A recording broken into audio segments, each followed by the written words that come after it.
Right. Let us see the preparation of alkenes. First, we can get alkenes from alkanes as well.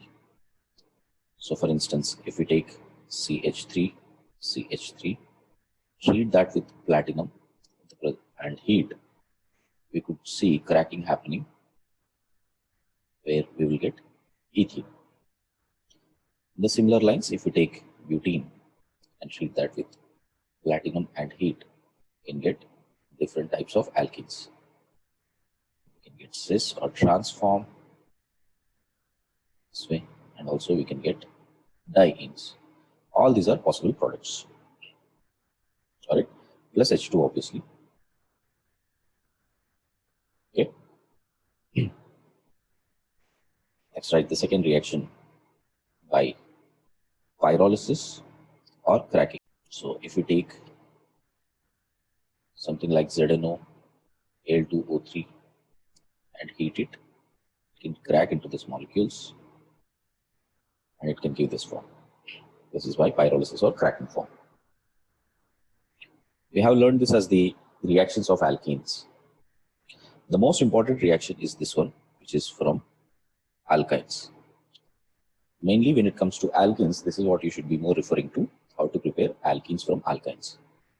If you see RC triple bond CH plus H2 in the presence of Lindlar's catalyst,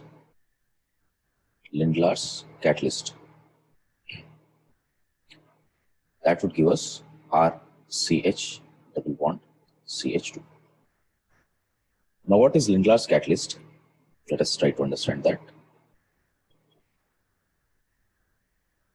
Lindlar's catalyst is palladium added with, when poisoned with barium sulfate or calcium carbonate. Okay, and this we will poison in the presence of, or poisoned with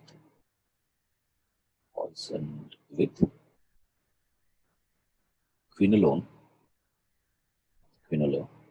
or boiling xylene or boiling. So basically what we are doing, we are taking the metal like palladium and adding it to either quinolone or boiling xylene or boiling sulfur and making barium sulfate as a powdered added onto that. All right. So that way what would happen, you will have a complete poisoning happening on the surface of the metal. Okay, so let us consider if this is a palladium part and we start adding some barium sulfate on it. And after brushing that with barium sulfate, then we will put it to the boiling xylene or boiling sulfur. The surface gets poisoned here. So most of the surface here will start getting poisoned, as in their voids will get filled. Most of this will get filled. So the amount of, hydrogen that get, in case if there is any hydrogen that has to get, like this hydrogen that has to get adsorbed, the amount of hydrogen adsorbed will be less. Right? So the amount of hydrogen that get adsorbed would be less here. Okay. And the amount of alkyne, which is a linear molecule, will only have the interaction. Alkene will not show much of an interaction. So for example, what would happen here? You get RC triple bond R, and if we treat that with H2 in Lindlar's catalyst, we will get this as RCH double bond, sorry, CR, RC double bond CH and R. Okay. So barium sulfate on the surface is helping it to close all the voids, as many voids as possible. And since this is linear molecule, it can still come in contact with these hydrogens, nascent hydrogens or the adsorbed hydrogens. But after formation of alkene, this alkene will not get adsorbed on the surface. So only alkyne will show this reaction. Right. And what type of an addition it is? Think this way: if this is the metal surface, alkene can come as straight chain like this, which means it is linear molecule, so it can easily come in contact with the metal.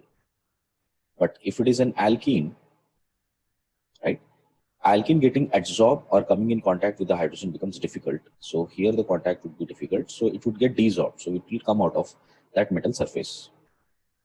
Hope you understood, students. So therefore, if you see what type of an addition it is happening, because both the hydrogens will get added from the same side, it is still a syn addition. So it is still syn addition. The same role is being done by P2 catalyst also. P2 catalyst.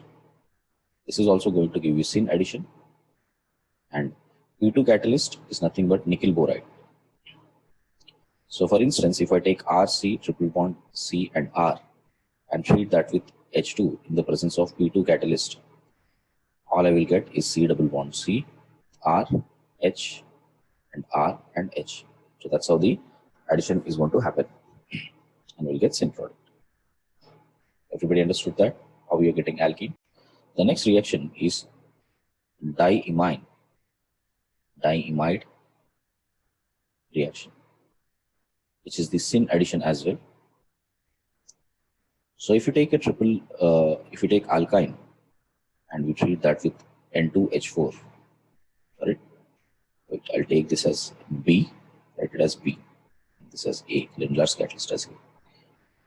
So diimide reaction, if you see, where we are taking N2H2, not H4, N2H2.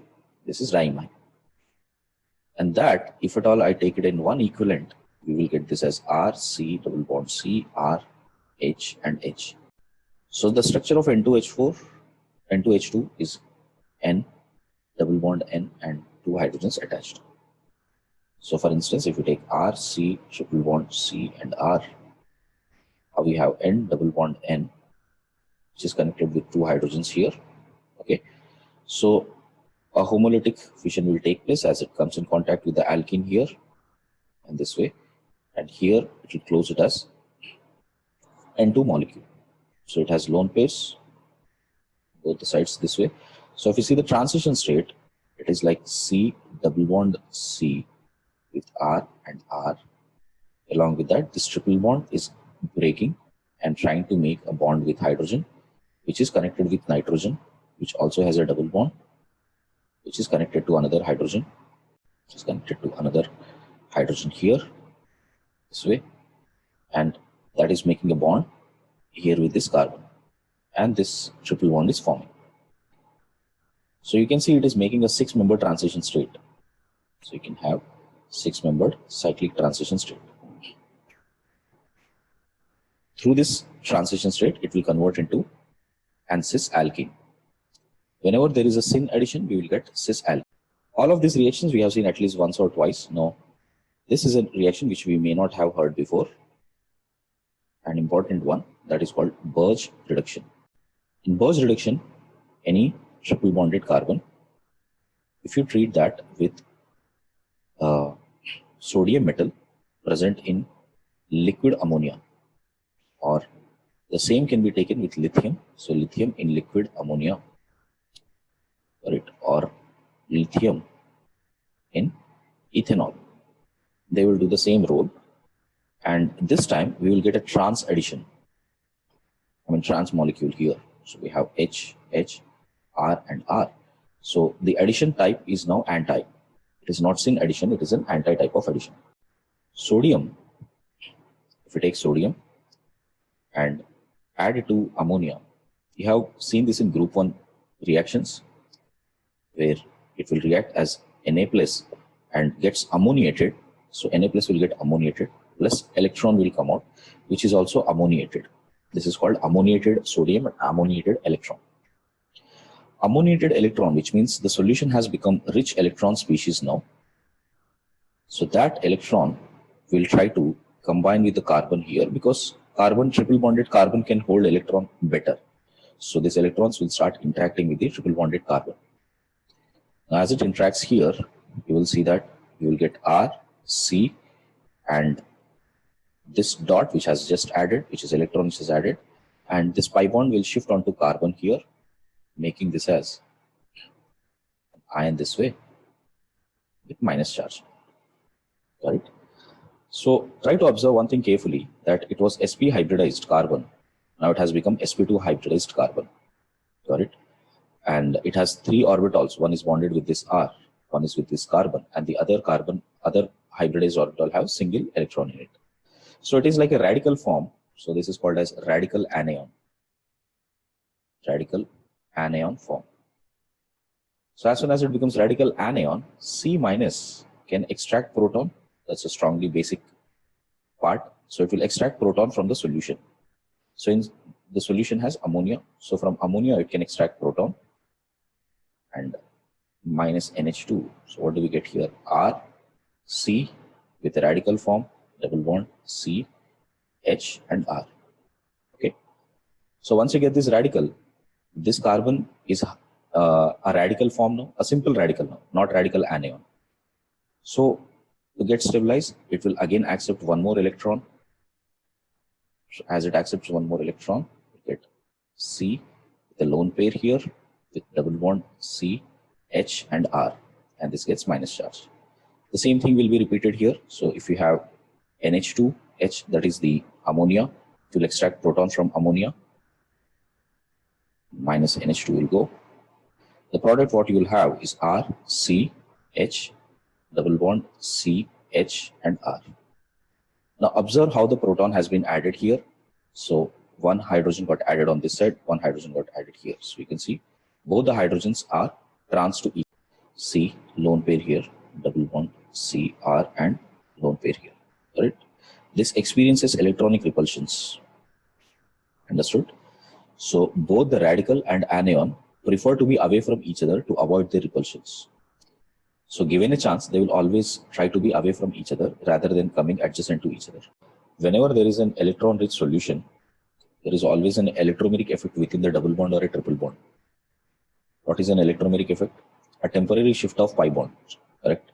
So which means one of the carbon will start showing, okay, one of the carbon will start showing delta positive, one of them will start showing delta negative, correct? This would usually happen whenever there is an electron-rich solution you are adding, or you are adding any electrophile or nucleophile. Okay, beta. So the same thing has happening here also. As the electron, this solution is electron-rich, electrons will keep interacting close by. So due to electromeric effect, it will start, the pi bond will start shifting onto the carbon, and the other carbon will accept that electron. Now the problem with the Birch reduction, see, I have intentionally taken it as a substituted alkynes. What if it is not a substituted alkynes, but it is a terminal alkyne? Keep writing with me. See, Birch reduction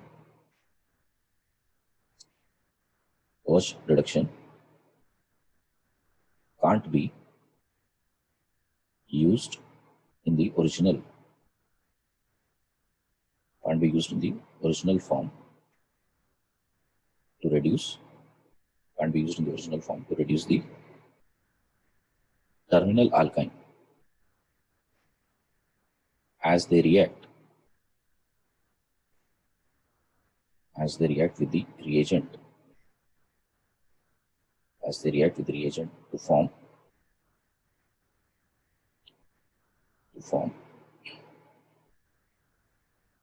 acetylide ions. Okay, what I'm trying to say, everyone, try to check this. RC triple bond H, in case if at all I treat that with Birch reduction, which is sodium in the presence of NH3. Correct? We know that sodium is an electron-rich species. When electron-rich species is present, there is a strong delta positive and delta negative established between carbon and hydrogen already. So instead of electron trying to move towards carbon, it would immediately grab proton. And you know that this pK value of alkynes is around 25, while the pKa value of hydrogen is around 38. So we can definitely expect this reaction to go in the forward direction to make RCO minus and Na plus half of H2 gas to come. Correct? So that is how we will get an acetylide ions here. So we can avoid this reaction from happening in the presence of ammonium sulfate. Correct? Keep writing, everyone. However, the reaction can be done in presence of ammonium sulfate, which converts any acetylide back to alkyne. Like I said, this is an electron-rich species. So what we can expect is that RC triple bond C minus, whatever that has formed, that will again react with ammonium sulfate. So we can get this as RC triple bond CH again, correct, forming Na2SO4 and NH3. And this is happening in liquid ammonia. So it will start again getting back the same alkyne. So when this happens, electrons can again act on carbon this time, and the reaction will go through Bose reduction. Clear? So let me write down as the overall reaction. If we have RC triple bond CH, and with or without ammonium sulfate, I'll write it down. Sodium in liquid ammonia, or sodium in liquid ammonia in the presence of ammonium sulfate. Right. So here the reaction will only stop at acetylide, Na plus, and H2 gas will come here. While here, if you see, it will become RC double bond CH2 plus NH4 plus. Right. So I guess you understood this, students. In which case, what to do? CH here. So I hope that is clear with what is Bose reduction.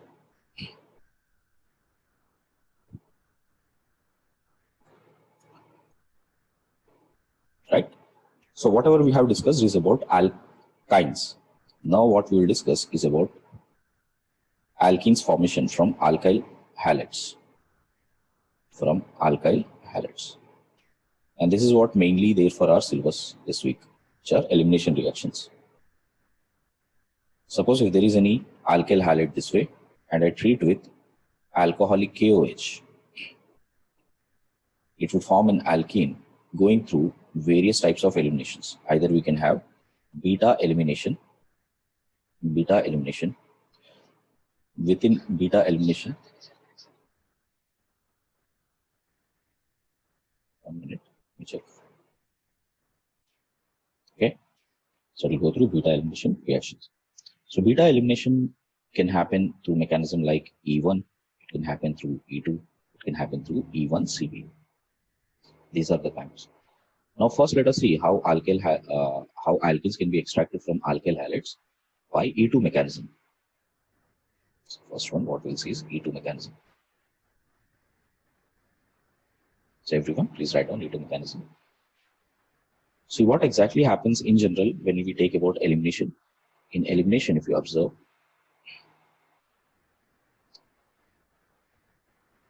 let's say there is a proton present at this position and there is a halide here.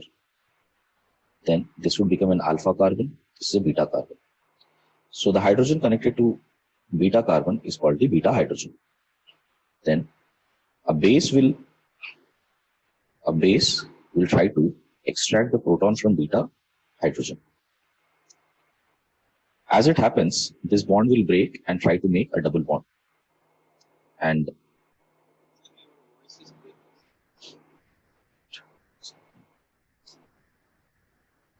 can you hear me now?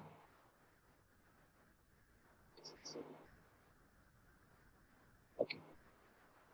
Check if it's working or not. Now what I'm saying, when we have an alkyl halide which is connected at alpha position, next imagine there is a proton connected at beta position. Base will extract this proton, then carbon hydrogen bond will break to support as a double bond, and here this carbon halide will break.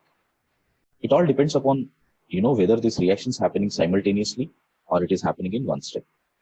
If it is happening in one step, then it is going to be E2 type of mechanism. Yes, students. So if it is happening in one step, it is like an E2 type of mechanism. Now let us see what might be exactly happening here. First, we'll discuss the thermodynamic part of it, and then we'll get into the real mechanism. Now I have a base here which is extracting proton and X minus is leaving. So what do you expect the product should be? The product should be something like C double bond C plus X minus plus B and H. This is what is the formation we will see. Now, what are the types of bonds we are breaking? We are breaking one sigma bond and one sigma bond here. So we are actually making two sigma bonds we are breaking 2 sigma bonds here. Okay, and result of that breaking of 2 sigma bonds is how much of making here? We are making 1 pi bond plus this is 1 sigma bond which has been made. 1 sigma bond. So in short, you are breaking 2 strong bonds and making 1 weaker bonds. Got it? So base and hydrogen bond is a sigma bond. Carbon-carbon bond is a pi bond. So you're breaking 2 sigma bonds and converting into 1 pi bond and 1 sigma bond. Which means if you check out the amount of energy required, here it is more and here it is less. And you know delta H of the reaction will be written as bond dissociation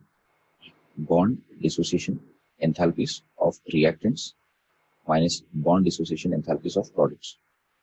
And since the reactants bond dissociation enthalpy is more, we can say this would be greater than 0. So all elimination reactions are endothermic reactions. Clear on that? So what type of bonds we are breaking here? We are breaking carbon-hydrogen bond and carbon-halide bond.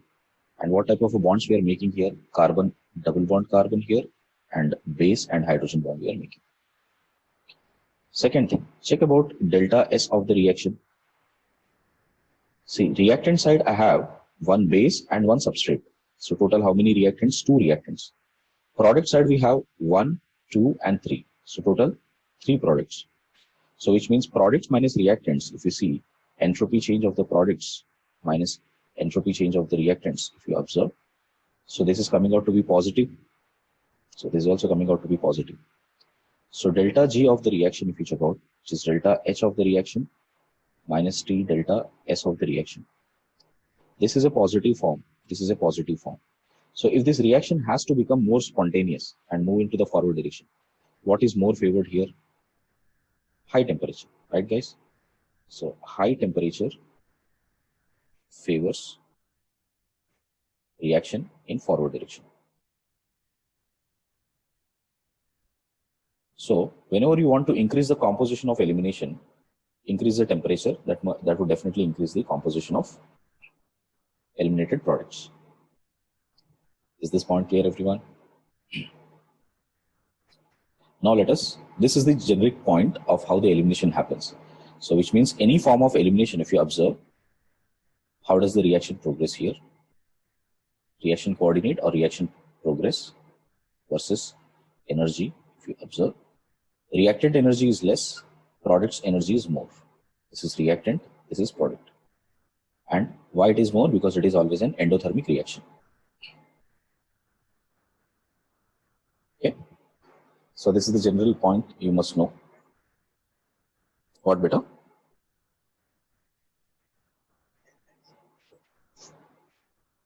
How it is? Reactants are 2 here, 1 base and 1 reactant. What are the products? 1, 2, 3. So entropy is increasing or decreasing? It's increasing, right, beta? More number of molecules means more entropy.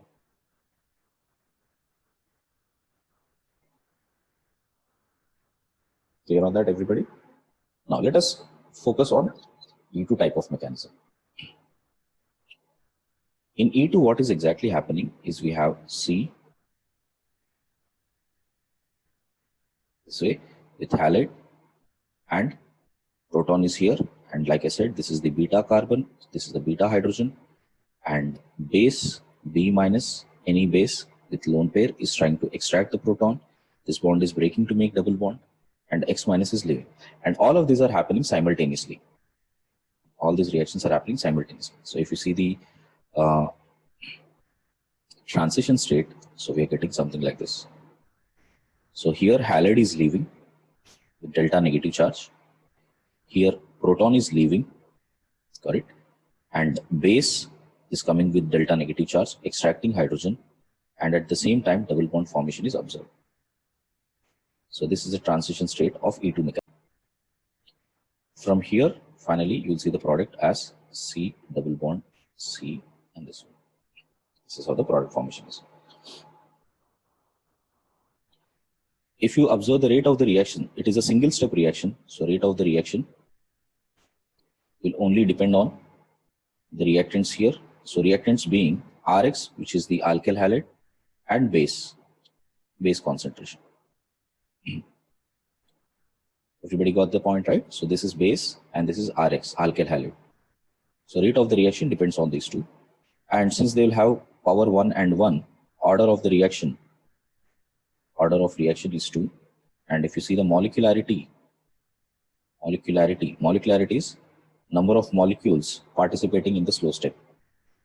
Here, base and these are the only two molecules. So the molecularity is 2. Hence, the mechanism name is E2. Clear on that?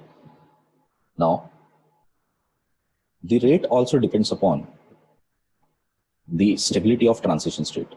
So if any species which can make more stable alkene or more stable transition state, then the reaction will go into that particular site. On these lines, first let me explain one simple concept known as Hammond's principle. Hammond's principle. And this would help us understand how does the transition state involve into various cases. Suppose there is a reaction like this, reactant, product, and transition state. Second case, reactant, product, and transition state. Third case, reactant, this is transition state. This is 1, transition state 1, transition state 2. This is reactant, intermediate, and product. Reactant and product. I'm taking 3 scenarios, students. See, in the first scenario, what is happening?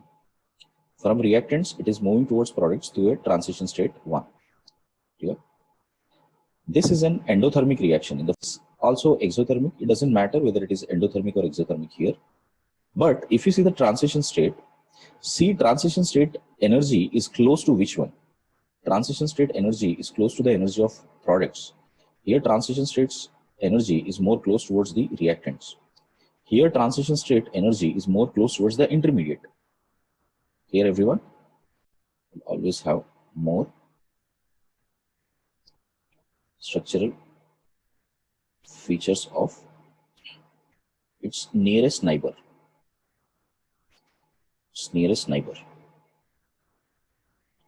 So in this case, who is the nearest neighbor? First case, let me call this as case 1, case 2, and case 3. So the first case, who is the nearest neighbor to transition state? Product. So transition state will have more features of the product, and its stability depends upon how the product stability is. If product is more stable, the respective transition state would be more stable. And here if you see, what is the transition state? Here in the second case, it has more features of the reactant. Third case, it has more features of the intermediate. So let me just point out that in case 1, transition state have more features of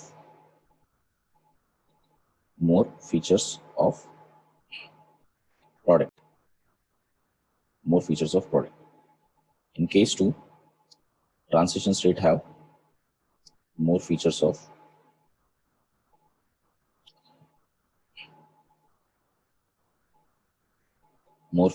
reactant.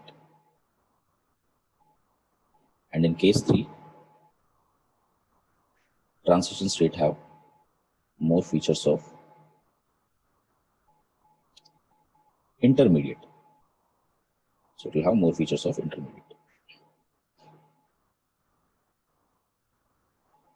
Okay, students. So our important case, or rather our interesting case, is the first one, because we are talking about an endothermic reaction, which is what is happening in the eliminations. This transition state will have more features of the reactants, or it will have more features of the product. So it will have more features of the product. Everybody understood that? Which means if this alkene is becoming more stable, then the transition state will also become more stable. Or the converse is also true, that more stable alkene, more will be the reaction in the forward direction. Because if the transition state is becoming more stable, then the reaction will go forward better. Everybody understood that? Now see that how we can discuss on that. Suppose with an example I'll show you. In case if at all there is an alkyl halide this way, Cl, and there is an alkyl halide this way, Cl. There is an alkyl halide here, okay, and there is an alkyl halide here, and finally there is one alkyl halide like this. So let me call this as A, B, C, D, E. If you were asked what is the rate of this alkyl halides for elimination, E2 type of reaction, then what you will do, first you will try to make the most stable alkene out of all of this.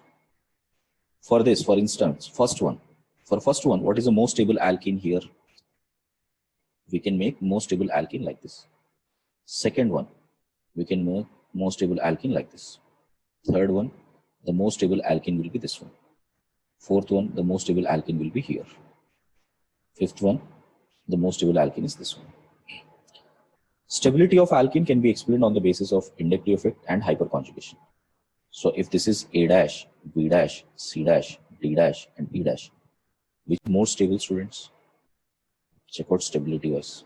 Correct. So A dash is more stable because it has 3, 3, 3, 9 hyperconjugated structures, then 6, then 6.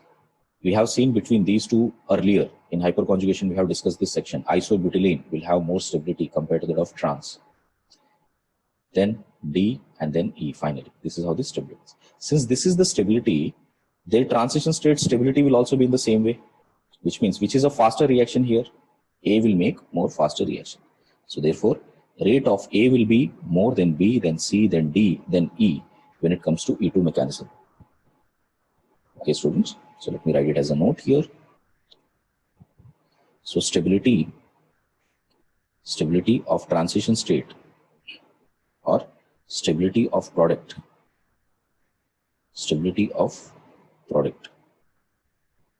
Both go hand in hand.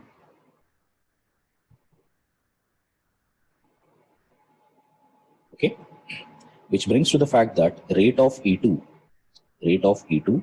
would be more for tertiary alkyl halide, then secondary alkyl halide, then primary alkyl halide, then methyl alkyl halide. Any doubt there?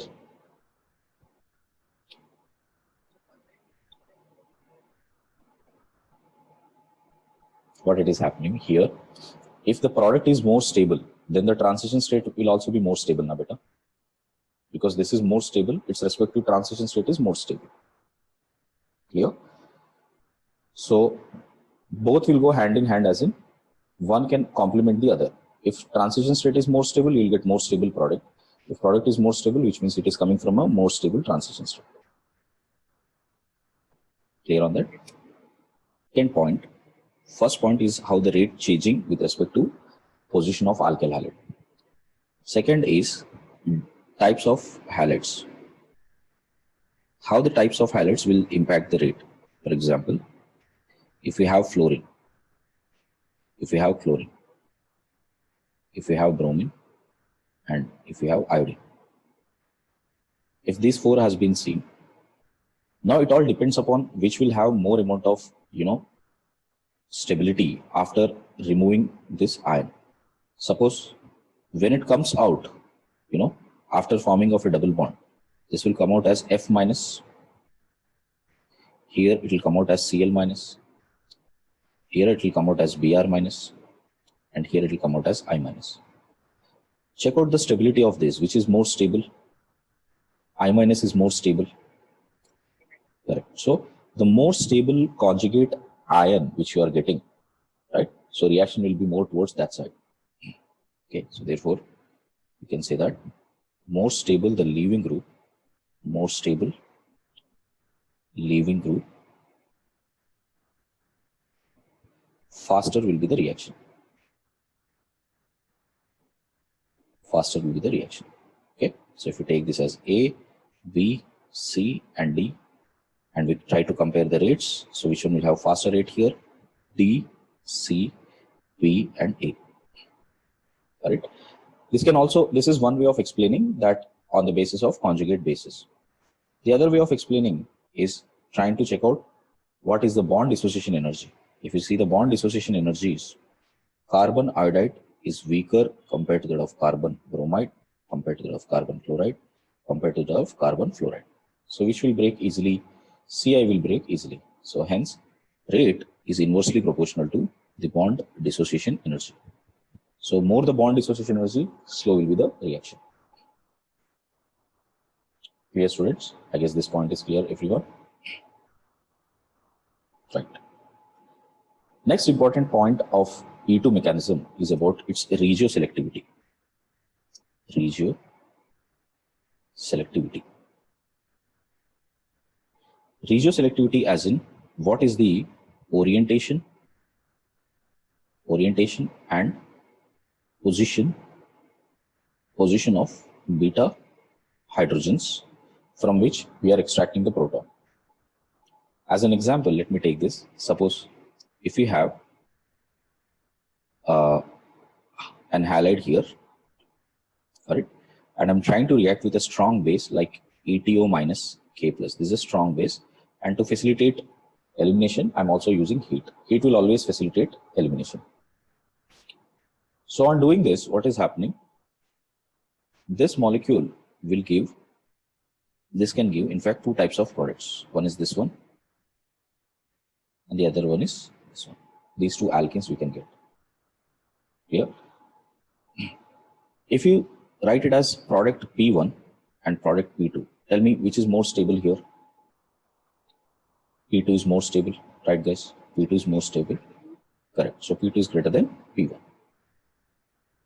which means if you write the same thing, in terms of how the reaction progress has happened, from this reactant, we will get one product here and we will get one product here.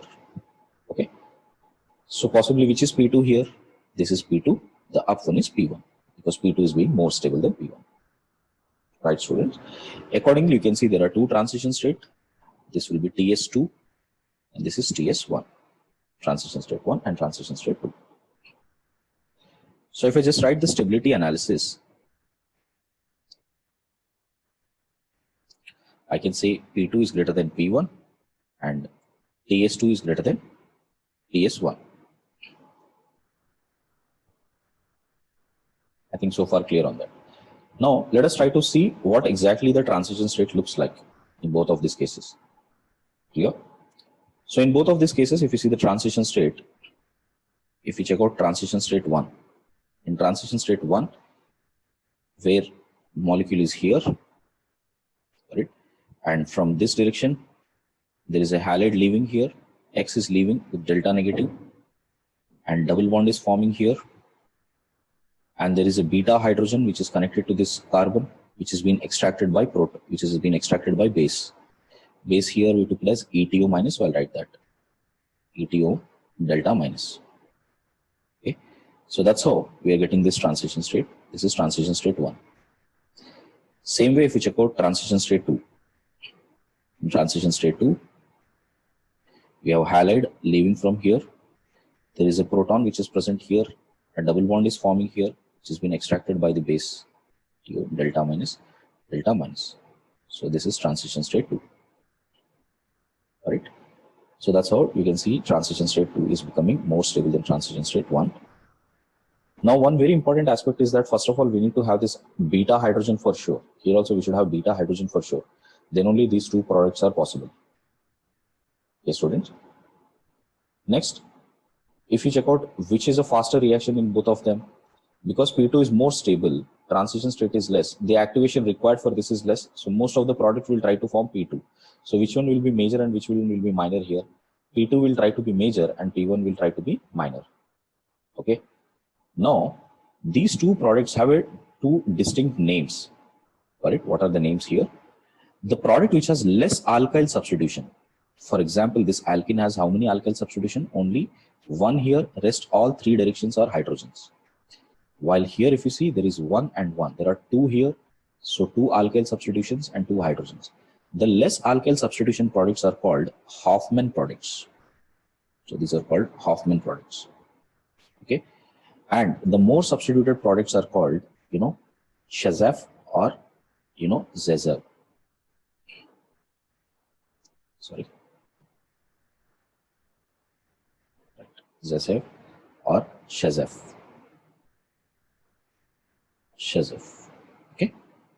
So more substituted product is always Shazev form. Less substituted is always Hofmann. In most of the cases, we will see Shazev is more stable than Hofmann. And since it is more stable, this would come out as the major product here, and this will come out as minor product here. So you should understand the language of what is a Hofmann product, what is a Shezev product. Right.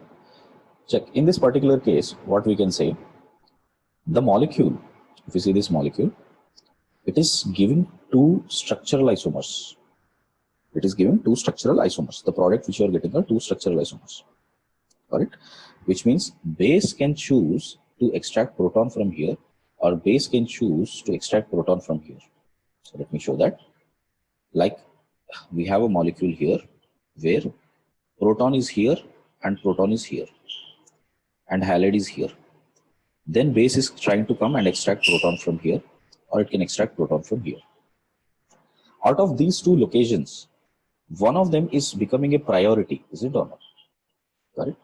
So if you see, this is path 1 and this is path 2, then path 1 is more preferred over path 2 here, which means it is being very specific, is it or not? So base is being more specific to get this type of more specific to get this proton rather than getting this proton. So let me write down that base is more specific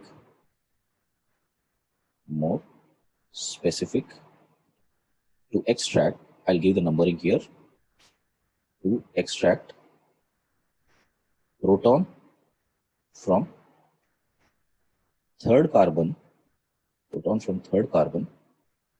than compared to first carbon.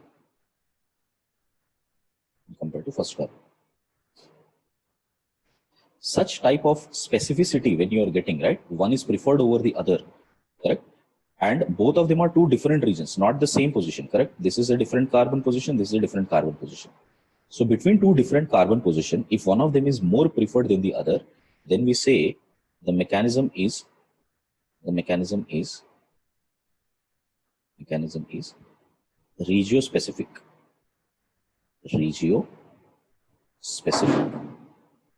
So I can say the reaction is regiospecific. Now, whenever a reaction is regiospecific, the product what you will get is also regioselective, which means we get two products here. We have seen two products. One is being this double bond. One second.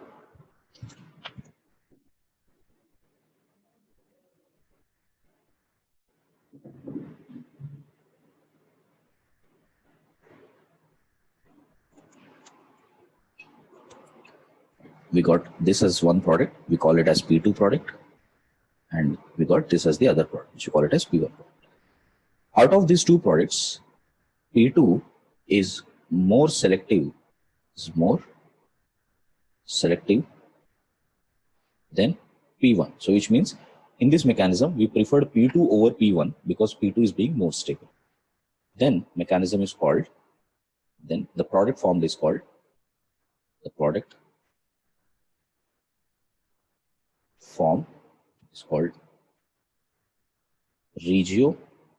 regioselective product.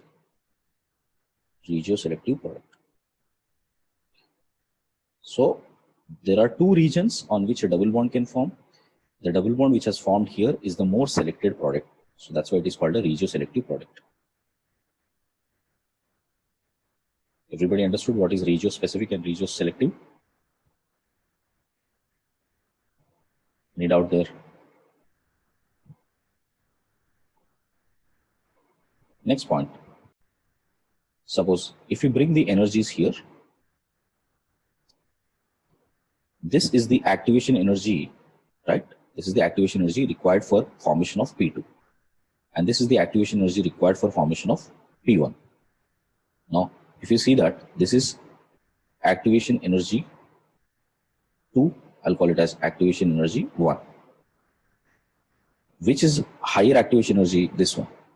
Higher the activation energy, less will be the stability of transition state, because you can see it is trying to reach as much higher energy state as possible.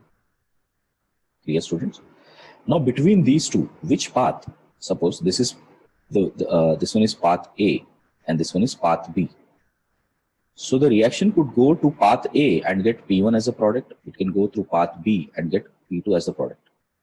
Here, if it is going through P2, if the major product is coming through this path B, which will say it is going through a less activation energy area. So less activation, I can say that less activation energy path, less activation energy path is always called as kinetic path or kinetic path, and more stable product path,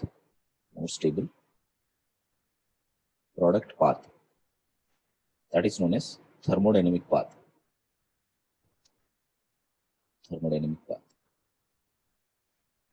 So tell me, out of this, which path is between A and B? Which is kinetic path? B. Correct. So which is thermodynamic path? Is also B. Correct? Because that is more stable product. So whenever we think about thermodynamic stability, thermodynamic product, you should always see more stable product. If you think about more kinetically favored product, which means you should see for less activation path. Dear students, so in the above case, P2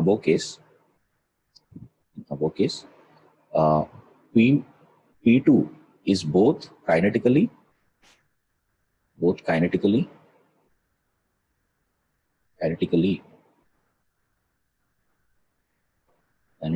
and thermodynamically favored.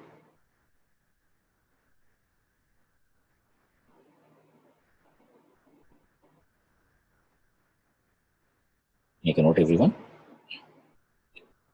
So you should be clear with these terms. What is kinetically driven product? What is thermodynamically driven product?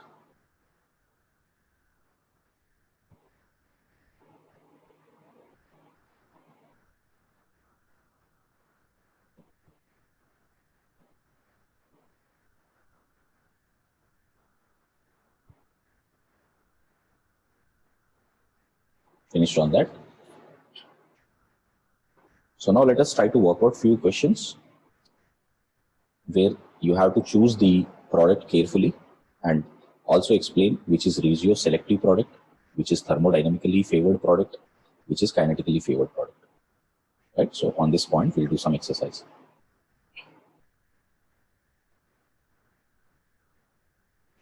See the first one. Suppose if a halide is here, Cl. Right. So what are all the products? First, we'll write all the products possible. This is a E2 elimination. Sir, why it is E2 happening? That we'll discuss after 2-3 classes. As of now, assume that it is E2 mechanism happening. Then what will be the product? So if it is E2 mechanism, you know how you should solve. First of all, you should understand what is alpha and beta carbon. This is alpha, beta, and beta, and beta. So wherever there is a beta, from there you will extract the proton and you will get the respective products. So first, I'll get a double bond here. I can get a double bond here. I can get a double bond here. But these two are one and the same, right? Here, you extract proton from here or you extract proton from here. It's no different. It's the same thing. So these two products are same. This product is different. So I'll just remove one of the products here. So I'll put this one and this one. Now tell me which is a Hofmann product and which is a Cherev product out of these two. Correct. So first one is Hofmann. Second one is Cherev. Okay. Short names, from now on, I will use this as, HF and SZ. Okay, students. So you got to understand what is Hofmann and what is Cherev. Second, which will be the major product between these two? Second. So this will be the major product. This will be the minor product. This is the next learning you must get. Which is more regioselective? Because it is a major product, this has to be regioselective. This is definitely regioselective mechanism. Next, which is thermodynamically more favored? Second. So TFP, thermodynamically favored product. What is KFP? First one or the second one?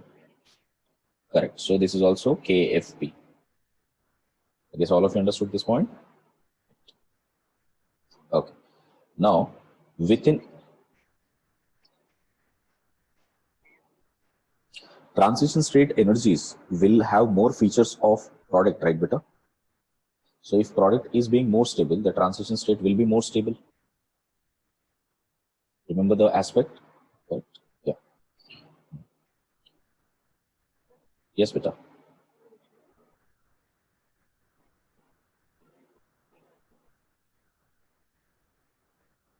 No, beta. We will come across cases, no?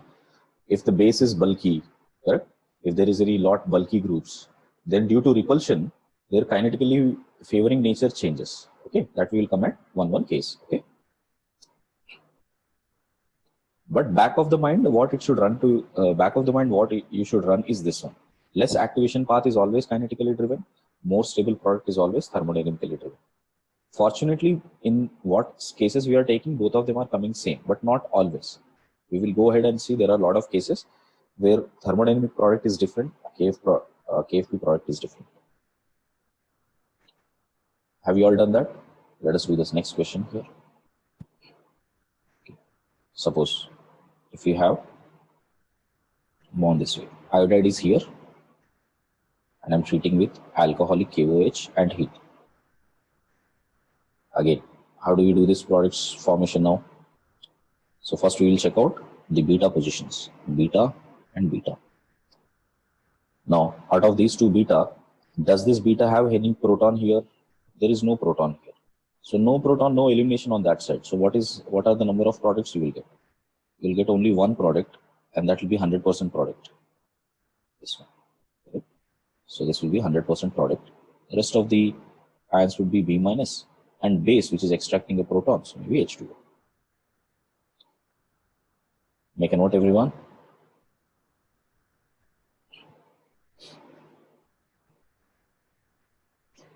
So we have bromine here and 3 groups here this way.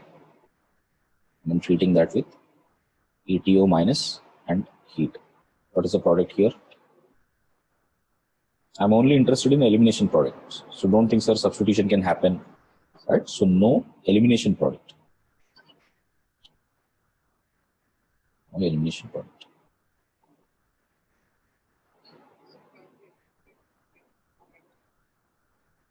No, beta. Carbon-carbon bond is strong. You can't break them. See the next.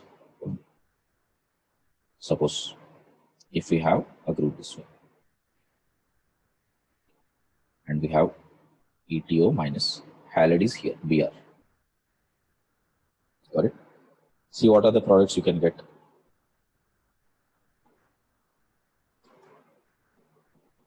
Keep doing it. These are all the examples you'll get in exams.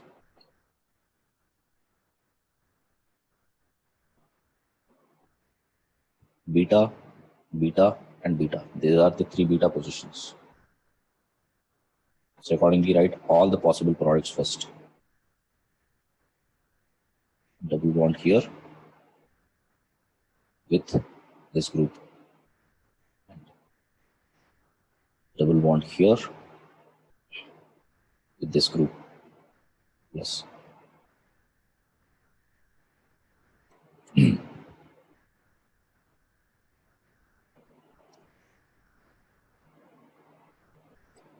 Double bond here. Structurally, how many you will get? Structurally, you will get 3 products.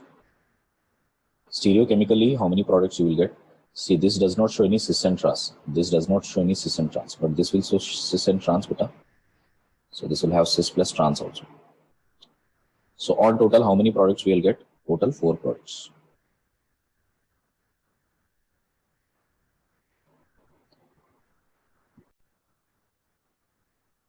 Last one, no beta. This has more substitution. Yeah. Now here also you can see 1, 2, 3, and 4. Correct. This is hydrogen. Here you're seeing 1, 2, 1, 2, 3, 4. Correct. So correct. Second one. Second. It has 4 substitutions. 1, 2, 3, and 4. Here. And which is the Hoffman? First one. Okay. Now this one, right? So in case if you were asked what is Shezeff and Hoffman, you'll write only this: most is substituted, least substituted. You may have multiple products. This is like a combination of that, correct? But in general, when you say Shezeff is always more stable than Hoffman, okay? But here it is not the case, right? Because in this case, this is coming to be more stable as compared to that of this one. Now tell me which is major out of these three?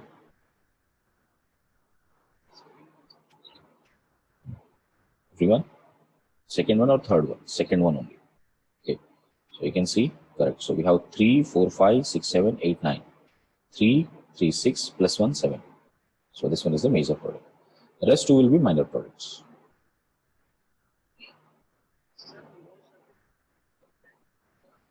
More alkyl. Okay. Now that alkyl could be phenyl also. That alkyl could be any carbon substituted. Okay.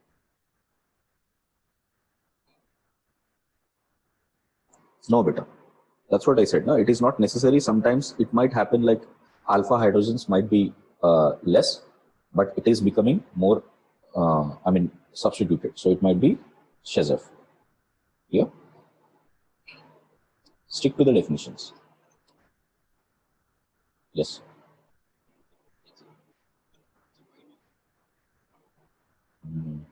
5. How come? 1, 2. Second one, this side there is no cis trans, no, but it is same on both sides. Okay. This cyclopentyl group and which hydrogen? Double bond is here. This side, same groups are there. This side we have different groups, but this side we have same groups now. Only 4 beta. Okay. See the next one. pH Cl here reacting with alcoholic KOH and heat. Do the products.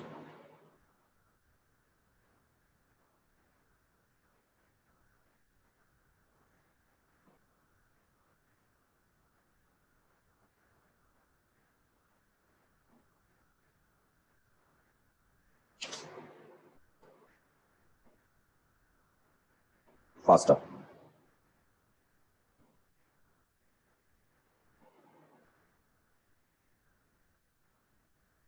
So I'm sure you must be mentioning that this is beta and this is beta, which makes a double bond to form here with this, and H here. This is one product. Similarly, pH with double bond to form here, and H here.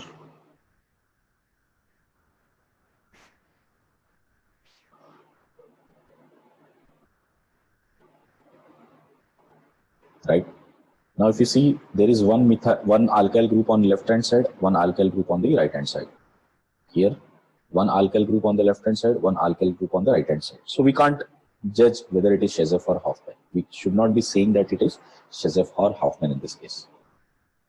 Okay, students. Right. So in that case, tell me which is a major product here. Check carefully. This is a major product here. The double bond has a resonance conjugation with phenyl. Yeah. So it will have an extended resonance conjugation. Correct. So second one only has hyperconjugation.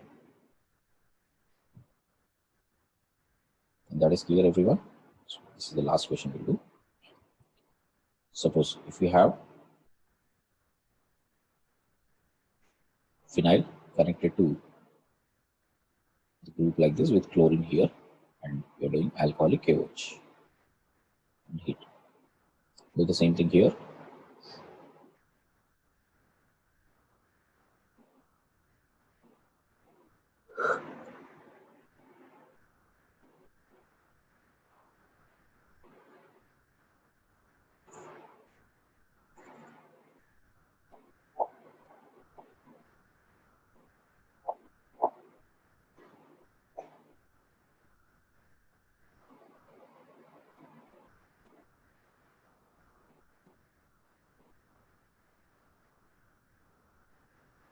So see the product, we'll get pH, then we have double bond here, correct, connected with this.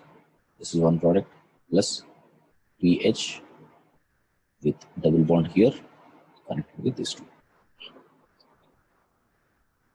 So how many total products we will get here? Students, give me the answer. How many total products we will get? This can exhibit cis and trans also. Correct. So this does not have. So total 3 products. So total 3 products here. And which is a major product between these two? First one, because of conjugation. Now, can you tell which is Shezeff and Hoffman here? Second one is correct. Second one is Shezeff. First one is Hoffman. Here, everybody. So in this case, can you see that Hoffman is being Hoffman is being more stable compared to that of Shezeff? Stability wise also, if you check out, stable, right? So this is more stable than, and Hoffman is in fact coming as a major product and Shezeff is coming as the minor product. So it is not necessary all the time that Shezeff only has to come as major and that only has to become stable. Okay, I hope this question should make you understand that.